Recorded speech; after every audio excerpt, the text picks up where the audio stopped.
The best salespeople are not trained, they're found and then trained. The quality of your salespeople is everything.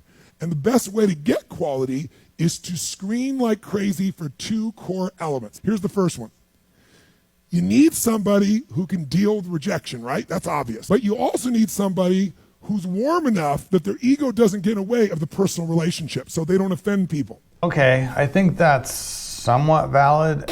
To be in sales at all, you can't be fazed by hearing no, because you're going to hear a lot more no's than yeses no matter what you're selling. So I think that one is probably pretty obvious, right? You have to be able to handle hearing no, but you also have to be able to be warm and build rapport. I would say building rapport is even more important than just being warm and even being persistent. People buy from people they like, so you want your sales team to be likable people. If they come across as pushy and annoying and persistent and just driven by getting you to sign, I think there's very few industries that really benefit from having somebody like that in your sales team. You want somebody that it can offer to help, right? Because ultimately a good sale happens when what somebody's buying from you, they believe is going to help them.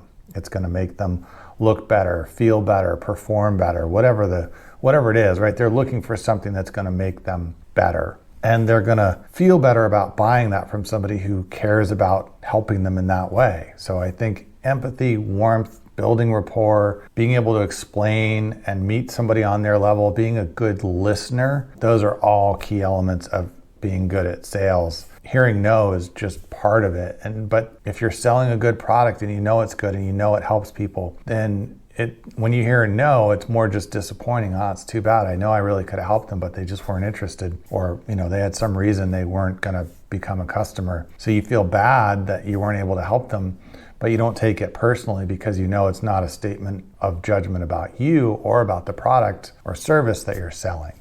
So I agree with the general points, but I think there's more to it. And I really think finding somebody who's good at building rapport is the key element for a successful salesperson.